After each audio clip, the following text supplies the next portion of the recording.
Muchos de ustedes conocerán probablemente el término burnout, utilizado para referirse al síndrome del desgaste profesional que lleva al agotamiento y a la disminución del rendimiento. Pocos, sin embargo, conocerán el término burnout para designar el síndrome que desarrollan aquellas personas a las que les apasiona su trabajo, pero que sienten que siempre hay algo más que hacer y siempre están disponibles. Para entender mejor qué es y qué implica este síndrome, hablamos con Roberto Re. Él es médico especialista en psiquiatría y director y fundador de la red Sanar. En primer lugar, le quiero dar las gracias por estar con nosotros aquí durante esta mañana en France 24 y hemos dado ya una pequeña pincelada, ¿no?, de lo que es exactamente el burnout y cómo pues, podemos tratarlo, pero no sé si nos podría ampliar un poquito más sobre el término. Con mucho gusto, muy buenos días. Bueno, el burnout es una patología que deriva del mal estrés, es decir, del estrés, y que como consecuencia genera en la persona un estado de hiperexcitabilidad nerviosa, que esta hiperexcitabilidad va a tener consecuencias en un desgaste personal en donde la persona va a estar hiperexcitable y frente a esta realidad va a tener como consecuencias síntomas secundarios como ansiedad, depresión, malestar en general, irritabilidad y muchas veces va a propiciar el alcohol y el abuso de sustancias, provocando una real situación de crisis personal en quien vive el burnout. ¿Y en qué se diferencian en concreto el burnout y el burnout? El burnout, conocida ya desde la década del 40 en adelante por Freudenberger, es una patología de desgaste relacional, en donde la persona, generalmente en equipos de trabajo, sienten una desestabilización emocional, desesperanza adquirida, pérdida de sentido laboral, y como consecuencia un estado de agotamiento posterior. Es decir, burnout es agotamiento en patología relacional, en patología de orden laboral. Burnout es el desgaste, pero generado no por un estado de decaimiento general, sino por hiperexcitabilidad nerviosa. Claro, yo pues quizás tenemos algún televidente que es periodista como nosotros y cuando leemos sobre estos síntomas, estas patologías, a veces podemos pensar, podemos vernos reflejados. Yo quería preguntarle si se ha visto el burnout muy reflejado en algún tipo de trabajo concreto, si cada vez los trabajos quizás de oficina que exigen todo el día estar ahí, estar pegados al trabajo, están acrecentando este tipo de problemas.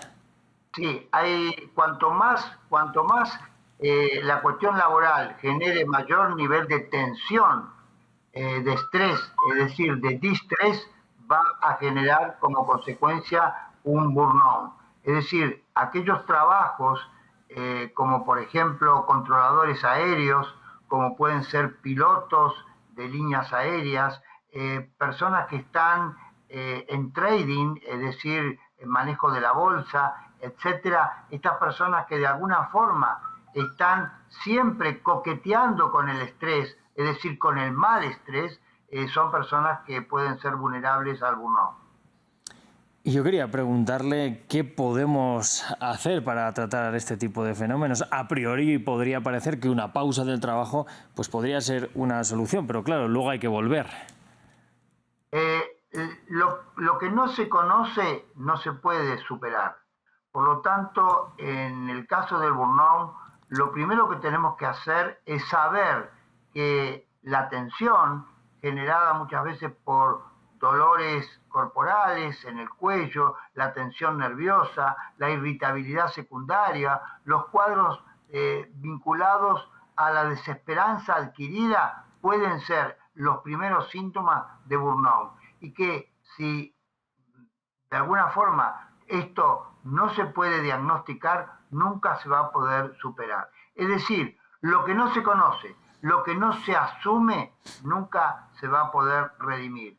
Por lo tanto, en el conocimiento de lo que en Red Sanar, en Argentina y en Latinoamérica reconocemos como psicoeducación es la piedra angular del conocimiento. Psicoeducación es aquella persona que a través del conocimiento puede comprender, internalizar y evaluar su situación de cambio cuando sobre todo esta situación de cambio afecta a uno de los, podríamos decir, de los aspectos más importantes de la salud en general que hoy en el mundo se reconoce como la salud mental. Es decir, cuando la salud mental comienza a resquebrajarse, la persona tiene que tener conocimiento. Y para esto la psicoeducación permite que aquellas personas que puedan tener acceso al conocimiento son las que más rápidamente puedan hacer prevención de recaídas y justamente cambiar estilos de vida. Por el contrario, aquella persona que no puede reconocer estos primeros síntomas quiere de alguna forma superarlos muchas veces con conductas engañosas o patológicas, como pueden ser adicciones, abuso de alcohol, sustancias, situaciones que muchas veces van a llevar a un rápido deterioro aún mayor en su salud mental. Yo quería hacerle ya una última pregunta corta respecto a esto último que comenta. ¿Estamos abusando últimamente en nuestras sociedades del uso del alcohol, que a priori parece que no es tan dañino como otras sustancias? Bueno, justamente la primera de las adicciones en el mundo es justamente el alcoholismo. Y muchas veces es la puerta de entrada a otras patologías adictivas, como pueden ser del alcoholismo pasamos a la ludopatía, de la ludopatía pasamos al abuso de sustancias, en donde no me hacen nada, ni el alcohol, ni las drogas, ni la ludopatía, ni otras patologías. No hacen nada bueno. Siempre la conducta que tiene que ver con el orden, que tiene que ver con un esquema saludable de vida, estilos de vida saludables, trabajar durante ciertas horas, tener descanso durante otras, el sueño tan importante como factor de estabilizador del sistema nervioso central y también del periférico, y por supuesto el sueño también interfiere positivamente cuando de alguna forma lo cuidamos. Y por supuesto encontrarle a la vida un sentido, y esto siempre va a ser factor propositivo en cualquier vida. Por el contrario, el desorden, el caos, la irritabilidad, los estilos de vida insalubres siempre van a ser responsables muchas veces de quiebre mayor de salud mental, algunas veces de ideación suicida y otras veces de justamente de actuaciones suicidas, actuaciones violentas y muchas veces también de homicidios. Pues doctor, le doy las gracias por haber estado con nosotros esta mañana y habernos ayudado un poquito más a comprender todos estos problemas. Gracias. Gracias a usted.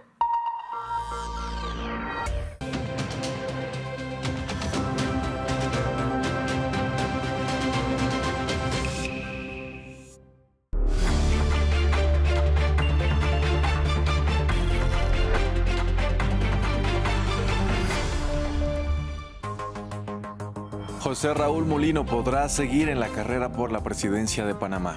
2 días antes de las elecciones generales, la Corte Suprema de Justicia determinó que su candidatura es constitucional luego de la demanda presentada contra su postulación al ser el sustituto del expresidente Ricardo Martinelli. Conectamos con nuestro corresponsal.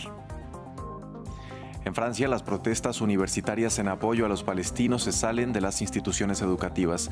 Una multitud de estudiantes se reunió a las afueras del Panteón en París, rechazando la guerra en Gaza, mientras la policía seguía desalojando a los manifestantes que ocuparon edificios de la Universidad Sciences Po. Reporteros Sin Fronteras advierte de la disminución del apoyo de los gobiernos a la libertad de prensa. Noruega mantiene su primera posición mientras que Eritrea ocupa el último lugar. En América Latina, Ecuador y Argentina son los países que más descienden en el ranking. ¿Qué pasa en India? Les contamos. Hola, ¿qué tal? Bienvenidos a una nueva emisión de Noticias en France 24. Los saluda Andrés Mesa Muñoz. Empezamos en Panamá. La Corte Suprema de Justicia determinó que la candidatura de José Raúl Mulino es constitucional y puede seguir en la contienda por la presidencia. La decisión se da 2 días antes de las elecciones de este domingo. Mulino era la fórmula vicepresidencial del expresidente Ricardo Martinelli, quien aspiraba a un nuevo mandato, pero fue inhabilitado y condenado por corrupción. Al heredar su lugar en la boleta electoral, su postulación fue demandada por quienes alegaban que Mulino no había pasado por elecciones primarias. Para hablar de este tema, saludamos en Ciudad de Panamá a nuestro corresponsal Óscar Zulbarán. Óscar, ¿qué tal? Muy buenas tardes. Cuéntenos cuáles fueron los argumentos de la Corte Suprema para tomar esta decisión. Hola Andrés, primero recordar que esta ha sido una campaña electoral en Panamá llena de incertidumbre. Comenzó en el mes de febrero con un candidato, el expresidente Ricardo Martinelli, que fue inhabilitado por el Tribunal Electoral debido a la sentencia por blanqueo de capitales que pesa en su contra. Y eso significó precisamente una decisión del Tribunal Electoral que transfiriera su candidatura a quien era la figura como vicepresidente, su vicepresidente, José Raúl Mulino. Este tema generó que se introdujera en la Corte Suprema una demanda de inconstitucionalidad que mantuvo en zozobra a la población, incluso, como decía, hace pocos días antes de iniciar las elecciones, y es justo antes y luego de finalizar la campaña electoral que se pronuncia la Corte Suprema de Justicia tras 3 días de sesión permanente y en la que había privado precisamente el interés y las elecciones presidenciales de Panamá del próximo 5 de mayo. ¿Cuáles fueron los argumentos de la Corte Suprema de Justicia? Bueno, básicamente ellos alegaban que lo importante era el tema de la paz social, el derecho a elegir y a ser elegido, la pluralidad política, el rol de los partidos políticos en la democracia y además la voluntad soberana del pueblo. Fueron los argumentos que esgrimió la presidenta de la Corte Suprema de Justicia luego de dar a conocer la madrugada de este viernes este fallo que da luz verde a José Raúl Mulino, candidato de los partidos realizando metas y alianzas para presentarse en las elecciones del próximo domingo 5 de mayo. Ahora, Óscar, ¿qué reacciones ha despertado esta decisión ahí en Panamá?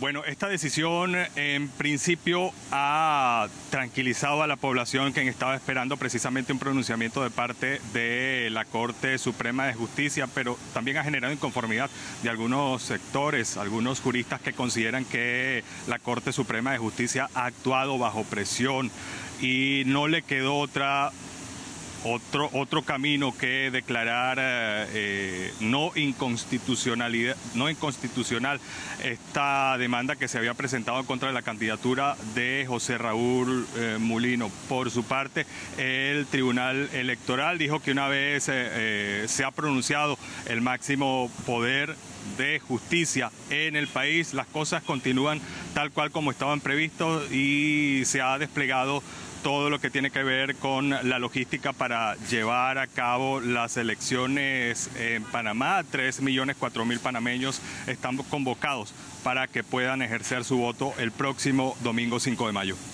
Estaremos al pendiente de cómo se desarrollan estas elecciones. Óscar, muchas gracias por este reporte desde Panamá. Cambiamos de tema. La ONU prepara un plan de contingencia ante la anunciada ofensiva de Israel contra la ciudad de Rafah, en la Franja de Gaza, donde se refugian más de 1 millón de personas. El gobierno israelí dijo que no dará marcha atrás a sus planes de entrar a la zona, incluso si se logra un alto el fuego con Hamás. Su eventual ejecución, según Naciones Unidas, pondría en riesgo la vida de cientos de miles de habitantes y sería un duro golpe para las operaciones de ayuda en todo el enclave. Los cientos de miles de personas que están allí estarían en riesgo inminente de muerte si hubiera una agresión. Entonces, si esto sucede, lo que advirtió el coordinador de ayuda de emergencia podría ser una masacre de civiles. Pero también, al mismo tiempo, un golpe increíble a las operaciones humanitarias en toda la franja, porque se gestiona principalmente desde Rafah. En Francia, las protestas de universitarios en solidaridad con los palestinos se trasladaron a las calles de París. Una multitud de estudiantes se movilizó a las afueras del Panteón con pancartas y banderas palestinas para exigir a las autoridades de sus instituciones que rechacen la guerra de Israel en Gaza. Mientras tanto, la policía desalojaba a los manifestantes que se tomaron varios edificios de la Universidad Sciences Po, epicentro de las movilizaciones francesas en esta causa. Nuevas movilizaciones estudiantiles pro-palestinas en París e intervenciones de las fuerzas policiales. Agentes desalojaron los edificios de Sciences Po ocupados por estudiantes desde el jueves. La dirección de la escuela había amenazado con llamar a las fuerzas del orden si seguía la ocupación, un operativo ilegítimo según los estudiantes. Se me hace desproporcionado que por una movilización en solidaridad con el pueblo palestino y por el respeto del derecho internacional que nos enseñan dentro de Sciences Po, nos repriman así. 7 estudiantes de la escuela iniciaron una huelga de hambre después de que la dirección se negara a investigar sus vínculos con universidades israelíes, una demanda fuerte de los manifestantes. Más tarde, la movilización continuó en frente del Panteón, donde se reunieron alumnos de varias universidades de la capital. Llevando cofillas y banderas palestinas, quieren llamar la atención sobre la situación humanitaria en el enclave palestino. Queremos pedir a los representantes universitarios que tengan una posición clara sobre la masacre que está ocurriendo en Palestina, porque nos enfrentamos al hecho de que en cuanto apoyas a Palestina te tachan de antisemita cuando lo único que queremos es que el pueblo palestino pueda vivir y que no silencien a los 34.000 muertos en Gaza. Las autoridades siguen con atención las protestas. El prefecto de policía de París insistió en que seguirán interviniendo los lugares donde se presenten bloqueos. Pasamos a Estados Unidos. Arizona decide no prohibir el aborto. La gobernadora demócrata del estado firmó un proyecto de ley que anula una legislación centenaria que prohíbe la interrupción del embarazo un mes después de que el Tribunal Supremo del país o del estado dijera que la norma de la época de la guerra civil era válida. La medida supone un rápido cambio de rumbo en este estado indeciso que se espera que desempeñe un papel crucial en las elecciones presidenciales de este año entre Joe Biden y Donald Trump. Un momento histórico. Este jueves, la gobernadora de Arizona, Katie Hobbs, firmó un proyecto de ley para revocar la prohibición del aborto en el estado. Una prohibición que fue aprobada por 27 hombres antes de que Arizona fuera un estado. Una época en la que América estaba en una guerra por el derecho a poseer esclavos. Una época en la que las mujeres ni siquiera podían votar. Hoy estamos haciendo lo que 23 gobernadores y 55 asambleas legislativas se negaron a hacer. Y estoy muy orgullosa de ser la que consiguió que se hiciera este trabajo. El proyecto de ley fue aprobado el miércoles por el Senado de Arizona por 16 votos a favor y 14 en contra, después de que 2 senadores republicanos apoyaran la derogación de la prohibición. Establecida en 1864, prohíbe el aborto desde el momento de la concepción, sin excepciones, y se reactivó el mes pasado después de que el Tribunal Supremo de Arizona dictaminara que la prohibición podía aplicarse tras la revocatoria de Roe versus Wade por la Corte Suprema en 2022. Desde que la Corte Suprema anuló el derecho constitucional al aborto, los estados han tenido que pronunciarse sobre esta cuestión. Para esta representante estatal demócrata, la derogación supone un paso importante en la dirección correcta. Aquí estamos en el presente, mirando hacia el futuro. Son las formas en que tenemos que seguir empujando y moviendo nuestro estado para que satisfaga las necesidades y los deseos de la gente de Arizona. La batalla por los derechos reproductivos tiene lugar en un año de elecciones presidenciales. Arizona se perfila como un estado clave, donde es probable que los votantes desempeñen un papel decisivo en quién gane la Casa Blanca. En el Día Mundial de la Libertad de Prensa revisamos la situación en India. En el país, varias estrellas de televisión, presentadores y periodistas se han retirado de las pantallas desalentados por la transformación de los canales donde forjaron sus carreras al considerar que se han convertido en unas máquinas de propaganda del gobierno del primer ministro Narendra Modi. Desde la elección del mandatario, la posición de India en la clasificación de la libertad de prensa de Reporteros Sin Fronteras ha bajado. La batalla por la información es aún más importante ahora que India se encuentra en pleno proceso electoral. Durante los últimos 13 años, Anuba Bonsley ha trabajado como presentadora para CNN News 18, un canal que, según ella, se ha transformado en portavoz del gobierno.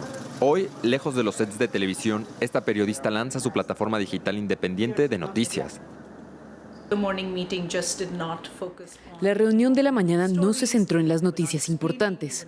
No explicábamos, no intentábamos cubrir de forma holística, no cubríamos una gran parte de este país y sacábamos trabajos que eran francamente de mala calidad, polarizantes. YouTube se ha convertido en el último refugio de los periodistas independientes indios. Hace 6 años, Akash Banjiri fue uno de los primeros en unirse a la plataforma.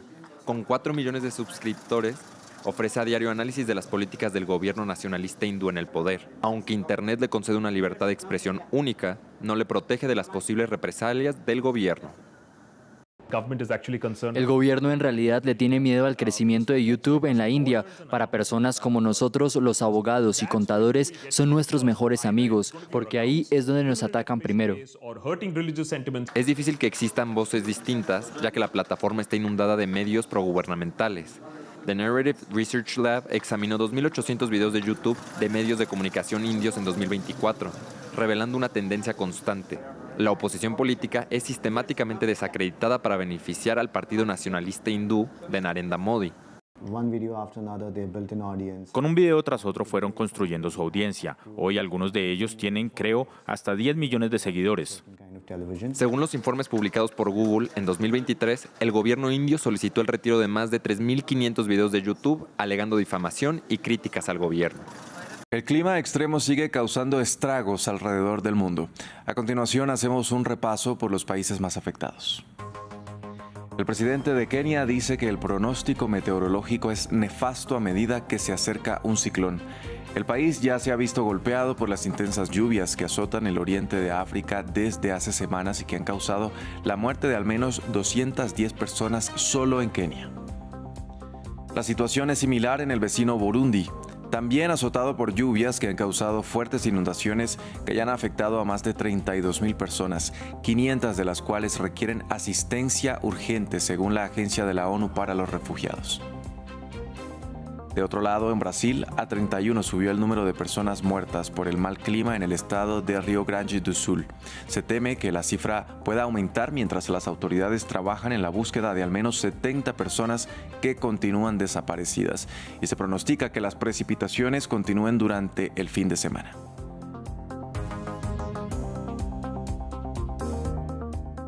China se aventura en una misión con la que busca recuperar muestras de roca y suelo del lado oculto de la Luna. Y por eso lanzó este viernes una nave espacial no tripulada que tendrá a cargo esta tarea durante 2 meses. Se trata del primer esfuerzo de este tipo en la historia de la exploración lunar humana, mientras Beijing sigue adelante con un ambicioso programa que apunta a enviar una misión tripulada a este satélite natural para el año 2030.